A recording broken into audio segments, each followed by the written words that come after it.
Some of you have heard this story before, so I apologise. I'd lit a candle, I had the window open, I had the curtains drawn, I was trying to get that really spiritual feeling.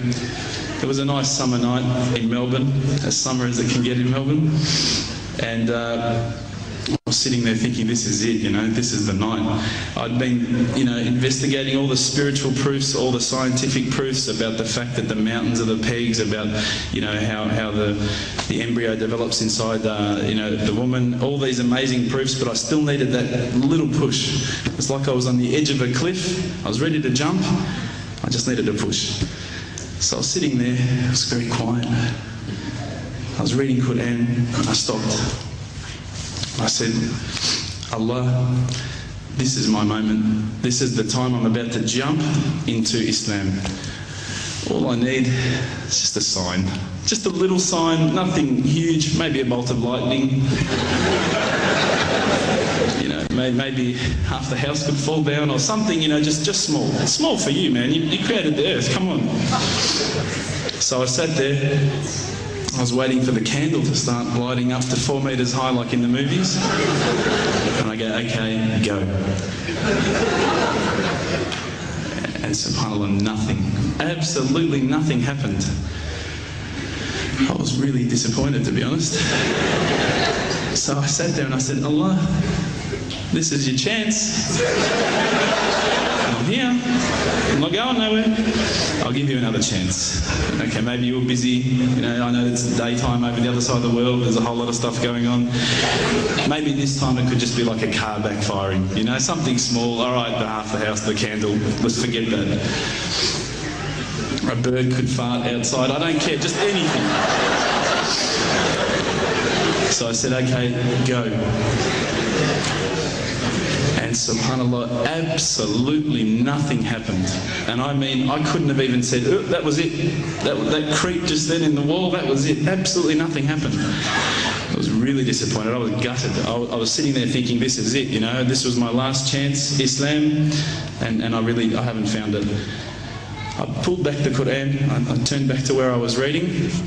SubhanAllah, the very next verse on the next page, for those of you who ask for signs, have we not shown you enough already? Look around you, look at the stars, look at the sun, look at water. These are the signs for the people of knowledge. SubhanAllah.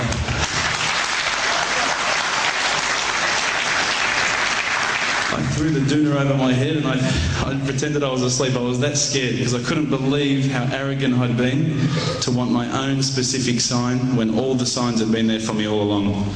The fact that we have this world, the fact that there is this creation, these are the signs for all of us. The next day I decided this is it, I'm becoming a Muslim. I'd been investigating Islam now for probably about 6 months, to be honest. I went in and I said to myself, this is it, I'm going to make shahada. I had no idea what I had to say, I had no idea what the words were. It was probably close to Isha prayer, so it would have been, 7, 8 o'clock at night. I went in and I couldn't believe it. There was about 1,000 people at the mosque. I thought, subhanAllah, look at this religion. Look at how strong they are. It was the first night of Ramadan.